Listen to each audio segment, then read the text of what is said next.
ఇది నేరెళ్ళ మీది ఊరేనా? ఈ ఊరే అవగారే ఊరు. అవ్వగారి ఊరే. చిన్నప్పుడు లగ్గం చేస్తే మొగడు చచ్చిపోయి ఇల్లు పడైన అయ్యో! ఒక్క అన్నగాడు పట్టించుకోడు, ఎవరు పట్టించుకోరు బిడ్డ. అంతేనా? రేవంత్ రెడ్డి పైసలు ఇస్తారు 2000 ఆ. గదంతోనే బతుకుతా. ఇక రేవంత్ రెడ్డి ఇచ్చే పైసలతోటే బతుకుతున్నావు. ఉమ్. చీర మినిమం- చీర కూడా రేవంత్ రెడ్డి ఆ, ఇచ్చిండుగా. రేవంత్ రెడ్డి సీర ఇచ్చిండు. ఆ. 6 కిలో బియ్యం పర్వాలేదు రేవంత్ రెడ్డి మంచిగానే చేస్తాడా? మంచిగానే చెప్తాను. ఆ. బాగా మునిపేమో ఉన్నోడే తిన్నాడు. ఉమ్. ఇప్పుడు నాసుంటి తింటుంది, అందరు తింటారు. ఆ. ఇప్పుడు అందరు తింటారు. రేవంత్ రెడ్డి పరిపాలనలో పేదోళ్ళందరికీ అందుతుంది. మునుపు అందలే. ఇప్పుడు మాది ఎల్మకూలం. ఉమ్. పెద్దోడే తిన్నాడు. మా దాకైతే ఏది రాదు. ఎల్మకులం అంటే మరి మీ ఎల్మోళ్ళే ముఖ్యమంత్రి ఉండే అప్పుడు అదే మా లేని వాళ్ళని పట్టించుకోలేదు సార్. మేము లేని వాళ్ళం అని మమ్మల్ని ఎవరు పట్టించుకోలేదు. మీ దాంట్లో వెల్మ దాంట్లో కూడా బాగా పైసలు వాళ్ళనే పట్టించుకోవాలి. ఉన్నోడే లేచిపోయింది కానీ లేనోడు గదిలోనే ఉన్నాడు. ఈ జాగా అన్ని అమ్ముకున్నారు. మా నాన్న ఏ వాళ్ళు కైకి చేసుకుంటారు. అన్ని మా ఎట్లా పరిస్థితి. ఉన్నోడు లేచిపోయింది బిడ్డ. లేనట్టే ఉండిపోయారు. లేనోనికే ఏం పెట్టలే, వాడు పట్టించుకునే లేదు. ఉన్నోడు ఉన్నోనికే పెట్టింది. ఆ ఎల్మ ముఖ్యమంత్రి కంటే రేవంత్ రెడ్డి నయం ఉన్నాడు. నయమే ఉన్నాడు. సో ఈ ఇందిరా మిండ్లు, రేషన్ కార్డులు, సన్న బియ్యం అన్ని వస్తున్నాయి అందరికి వస్తాను. 6 కిలో బియ్యం వస్తాయి బిడ్డ. అన్ని పేదోళ్ళకి అయితే అన్ని అందుతున్నాయి. ఉచిత కరెంటు, ఫ్రీ కరెంట్ ఇట్లా వస్తాను. కరెంటు ఫ్రీ మొత్తం అన్ని మహిళలకి ఇస్తుండ్రు రేవంత్ రెడ్డి. మరి ఇది మంచి ఆలోచన. మహిళా సంఘంలో ఉన్న 2 లక్షల లోన్ ఇచ్చిండు. ఆ లోన్ తీసుకుంటా కడతా నెలకు. ఈ 2000 ఇంకిని చేసి కట్టుకుంటా. అంతేనా?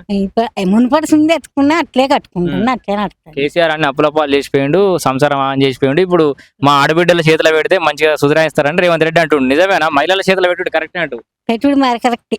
బస్సులు ఇప్పుడు నాకంటే చదివేసిన ఆడవాళ్ళకు ఇప్పుడు బస్సులు అవన్నీ ఇస్తున్నాడు. మంచితనే ఇస్తుండు కదా. నేను చూస్తా, రోజు టీవీ చూస్తా. టీవీ చూస్తా. బిడిలు చేసుకుంటే ఏం పని ఉంది, బిడిలు చేసుకుంటూ చూసుకోండి. మహిళ అన్ని మహిళలకు ఇస్తుండ్రు రేవంత్ రెడ్డి. జర ఆడోళ్ళు అయితేనే సెట్ చేస్తారు అన్ని అని. అదే ఇప్పుడు ఆడోళ్ళకు జాబులు ఇస్తాడు, అన్ని ఇస్తాడు. ఇది మంచి ఆలోచన అంటూ మొత్తానికి అయితే.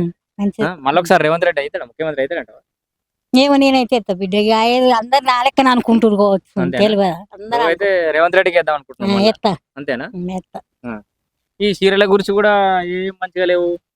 చీరలు ఇచ్చిండ్రు అది అని చెప్పేసి ఏ ఆ చీరలు అయితే ఎవ్వరు కట్టుకోలేదు. ఇప్పుడు నేనైతే కట్టుకున్నా బిడ్డ.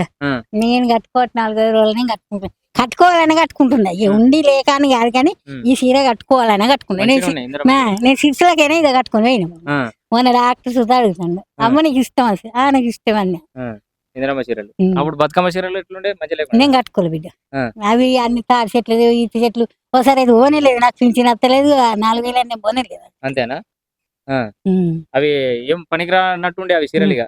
ఇవైతే మంచిగా ఉన్నాయి అన్నట్టు క్వాలిటీ.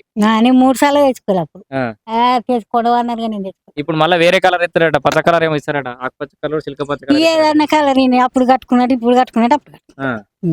రేవంత్ రెడ్డి అయితే మళ్ళొకసారి ముఖ్యమంత్రి అయ్యేటట్టు ఉందంట.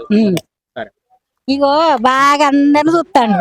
ఉన్నోడు ఒక రకంగా చూస్తలేడు, లేనోడు ఒక రకం. ఉన్నోడు లేనోడు అందరిని చూస్తున్నాడు.